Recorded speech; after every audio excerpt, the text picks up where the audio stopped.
देंगे। मेरे डैडी से कहकर तुम्हें एक अच्छा सा नौकरी दिलवाती हूँ। बोली। तब गोमती खुश होकर उनको प्रणाम किया। नगर नाम के गांव में एक बुरा आदमी रहता था। वो अपने घर के आगे ही एक ठेले पर फायर मंचूरियन खादी रोस्ट बनाकर बेचता था।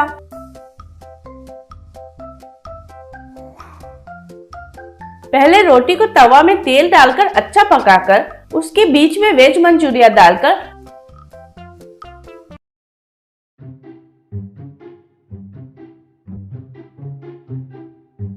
रोल्स बनाता था।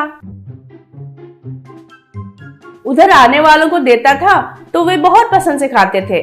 उसका तिवारी नाम का एक बेटा था। तिवारी अच्छा आदमी था मगर थोड़ा मंद बुद्धि था, लोक ज्ञान नहीं था, पिताजी को मदद करता था। एक दिन पिताजी, बेटा तिवारी, मैं और ज्यादा दिन नहीं जीऊंगा जैसा लग रहा है। मेरे मरने के बाद व्यापार को तुमको ही संभालना होगा। तुम्हें मुझे 3 वादे करना होगा और उनका पालन करोगे कहकर मुझे वादा करना होगा कहकर हाथ दिया। तब तिवारी, बताइए पिताजी, वो क्या है? जरूर पालन करूंगा कहकर वचन दिया। फिर पिताजी, पहला वाला, तुम घर से दुकान जाने के लिए धूप में पैदल नहीं जाओगे।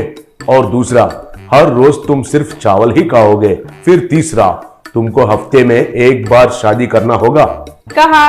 तब वो सलाह कुछ भी न समझकर तिवारी सर खुजाने लगा। फिर थोड़े दिन बीतने के बाद पिताजी गुजर गए और तिवारी बहुत दुखी था। बाद में उसके पिता को दिया हुआ वचन को याद करके तिवारी, पिताजी ने पहला वादा धूप में नहीं चलने के लिए लिए थे, उसके लिए क्या करूं? हाँ, साया में चलना होगा।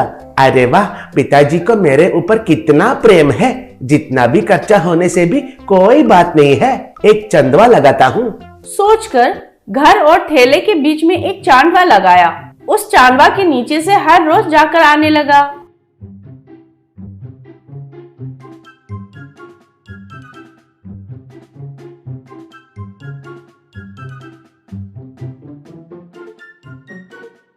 और तीनों वक्त पर सिर्फ चावल ही खाने लगा। थोड़े दिन के बाद वो खा खा कर बहुत थक गया। अगर कोई उसे खाने पर बुलाता था तो वो नहीं आऊंगा कहने लगा। एक दिन शादी का दलाल आकर, बेटा, अब तुम्हारे लिए रिश्ता लाना मुझसे नहीं होगा। हफ्ते में 1 बार शादी करूंगा कहा तो कौन आएगा जी लड़की देने के लिए? मगर आपका किस्मत अच्छा है, सिर्फ एक लड़की ने ही इस शादी के लिए माना है, वो कहने के लिए ही आया हूँ कहा। तब तिवारी खुशी से, सच में? कौन है वो लड़की? कहा। फिर रिश्ते देखते समय पर उस लड़की को तिवारी बहुत पसंद आया। उसका नाम था संध्या। फिर तिवारी ने उसको शरत के बारे में लड़की को याद दिलाया तो वो लड़की, वो सब जानकर आपसे शादी करने के लिए मानी हूँ, आप कुछ भी मत सोचिए, बोली। तब तिवारी बहुत खुश हो गया। उनका शादी धूमधाम से हुआ। उस दिन से वो दोनों बहुत खुशी से रहने लगे। होटल्स, सिनेमा, घूमने जाना, ऐसे 6 दिन गुजर गए। फिर 7वां दिन की शाम को तिवारी दुखी से घर आया। तब संध्या पास आकर कॉफी देकर चली गई। फिर तिवारी दुखी होकर, कल से पिताजी को दिया हुआ वचन के अनुसार संध्या को वापस भेजना होगा कहकर सोचने लगा। उस रोज उसको नींद नहीं आकर बेचारा बिस्तर पर गहरे सोच में पड़ गया था। फिर अगले दिन तिवारी, संध्या, मुझे माफ कर दो, दिया हुआ वचन के हिसाब से 1 हफ्ता हो गया है, तुम तैयार हो जाओ, मैं तुम्हें तुम्हारा घर छोड़कर आता हूँ कहा। तब संध्या, मैं कहीं पर भी नहीं आऊंगी। तुम्हारे पिताजी बहुत बुद्धिमान व्यापारी थे, बेटे पर बहुत प्यार था, वैसे आदमी तुमको ऐसे सलाह क्यों देंगे? उन्होंने दिया हुआ सलाह को आपने गलत समझा, बोली। तब तिवारी को कुछ भी समझ में नहीं आया और देखते रह गया। तब संध्या, हाँ, पहले शरत में तुम धूप में नहीं जा सकते। इसका मतलब ये है कि तुम सूरज आने से ही पहले जाकर व्यापार करके सूरज डूबने तक व्यापार करके वापस आने के लिए। मगर ऐसा नहीं कहा है कि चांदवा लगाकर उसमें चलने के लिए। और दूसरा शर्त ये है कि सिर्फ चावल ही खाना है। इसका मतलब ये है कि बेकार में बाहर जाकर बेकार का खाना खाकर पैसा और सेहत को नुकसान नहीं करने के लिए कहा है, मगर खाना खाने के लिए ना जाने को नहीं कहा है, बोली। तब तिवारी आश्चर्य होकर, उनके बातों में इतना अर्थ है क्या? सच में? मगर ये तीसरा शर्त क्यों ऐसे रखे हैं? कहा। तब संध्या, उसका मतलब ये नहीं है कि हर हफ्ते एक लड़की को शादी करना, बल्कि ये है कि जो बीवी लाते हो उसको बहुत प्यार से देखने के लिए, उसके साथ मिलजुल कर अंत तक प्रेम से जीने के लिए कहा है। बोली। तब तिवारी, हाँ सच है संध्या, मुझे अभी समझ में आया। तुम चले जाओगी सोचकर कितना दुखी हो गया है, तुम्हें पता है? तुम जैसी समझदार बीवी मिलना मेरा भाग्य है। कहकर पास में लिया। उस दिन से दोनों मिलकर बंडी में फायर मंचूरियन कादी रोज बनाकर उसे बेचकर खुशी से जीने लगे। हिमाचल प्रदेश के राज्य में एक छोटा सा गांव था। उसमें ठंड की मौसम आया तो जोर से बर्फ गिरता था। लोग तो स्वेटर्स और मफलर्स के बिना बिल्कुल बाहर ही नहीं आते थे। पैसे वाले घर में हीटर्स लगाते थे, तो गरीब वाले लकड़ी जलाकर सर्दी से बचते थे। वही गांव में देवानंद कहकर एक आदमी एक छोटा सा घर में उसकी पत्नी गोमती और बेटा बन्नी के साथ जी रहा था। उसका एक पूरी का थैला था, उधर वो पूरी बनाकर आए ग्राहकों को देता था। गोमती घरों में काम करती थी। बन्नी तो स्कूल में पढ़ाई करने लगा। वही गांव में स्वीटी और तमन्ना कहकर दो धनवान के बेटियां थे। उनके पास पैसे बहुत है कहकर बहुत अहंकार भी था। कीमती कार्स में घूमते हुए, पब्स में पार्टी करते हुए, शराब पीकर नशे में डांस करते थे। शराब के नशे में ही कार्स को बहुत तेजी से चलाते थे। पिज्जा शॉप्स में पिज्जा खाना उनको बहुत पसंद था। एक बार अचानक से देवानंद का देहांत हो गया। गोमती और बन्नी बहुत दुखी होने लगे। तब गोमती, बेटा, मेरा कमाई घर के खर्चे के लिए और तुम्हारे पढ़ाई के लिए काफी नहीं होंगे, इसलिए पिताजी का पूरी का व्यापार मैं चलाने के लिए सोच रही हूँ। बोली। तब बन्नी, ये तो बहुत अच्छा विचार है माँ। मैं भी जब स्कूल नहीं रहता है तब तुम्हारी मदद करूँगा माँ। कहा। ऐसे वे दोनों मिलकर पूरी का थैले पर पूरी बनाते हुए बेचने लगे। ठंड का मौसम आया। ऐसे उधर ठंड का मौसम खत्म होने तक कोई भी व्यापारी उनके थैले नहीं लगाते थे, लेकिन गोमती वालों का हालत अलग था।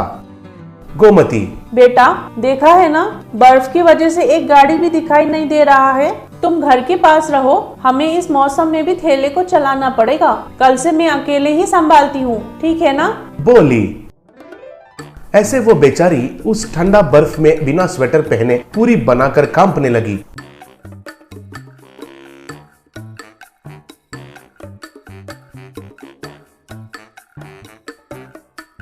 एक दिन स्वीटी और तमन्ना पिज्जा शॉप में उनके कार पर आए, लेकिन वो शॉप बंद हुआ था। तब स्वीटी, ओह क्रैप, अब क्या करेंगे? बहुत भूख लग रही है यार। घर में खाना हमें जमता नहीं है कहकर तुम्हें पता है ना। बोली। तब तमन्ना को गोमती का पूरी का थैला दिखाई दिया।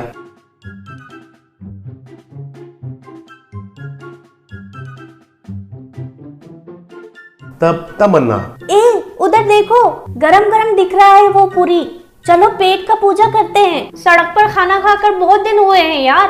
बोली। ऐसे दोनों आकर गोमती के थैले के पास रखा हुआ टेबल्स पर बैठकर पूरी ऑर्डर किए थे। उनके ऊपर बर्फ गिरे बिना एक रंगीन छतरी भी था, लेकिन गोमती के ऊपर बर्फ गिरने से भी वो कांपते हुए पूरी बनाकर उनको दिया।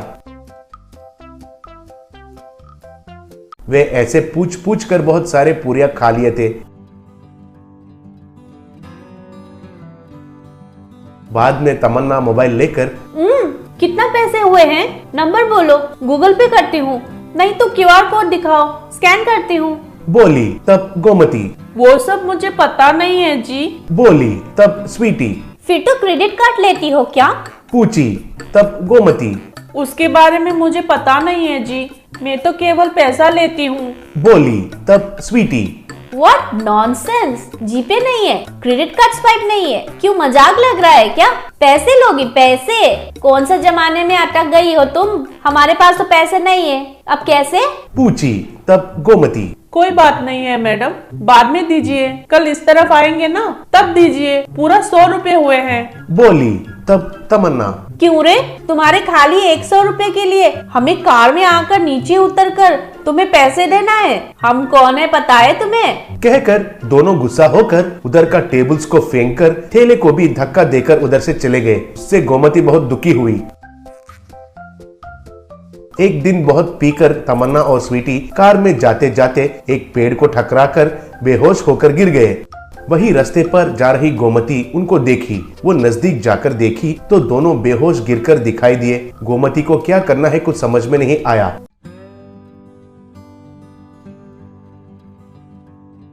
भाग्य अच्छा था कि तभी उधर से एक एम्बुलेंस गुजरने लगी। गोमती तुरंत उसे रोककर उनसे जो हुआ वो बताई। ऐसे वे सब मिलकर उन दोनों को एम्बुलेंस में चढ़ाकर अस्पताल में भर्ती किए थे।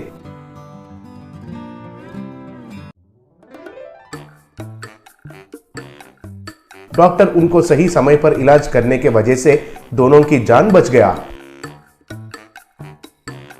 बाद में दोनों को होश आकर डॉक्टर को धन्यवाद कह रहे थे, तब डॉक्टर, आप थैंक्स मुझे नहीं कहना चाहिए, इनको कहना चाहिए। सही समय पर आपको देखकर इधर लेकर आई है, नहीं तो बहुत खतरा हो सकता था। कल से ये औरत इधर ही रुकी हुई है, कहा। तब वे दोनों गोमती को पहचाने और उनको गले में लेकर दोनों ने धन्यवाद कहे। तमन्ना, उस दिन आपका अपमान करने से भी आपने कुछ भी मन में रखे बिना हमारी जान बचाया। आपका ये एहसान जिंदगी भर नहीं भूलेंगे, बोली। तब स्वीटी, हाँ, अब से हम तुम्हारी मदद करेंगे। मेरे डैडी से कहकर तुम्हें एक अच्छा सा नौकरी दिलवाती हूँ, बोली। तब गोमती खुश होकर उनको प्रणाम किया।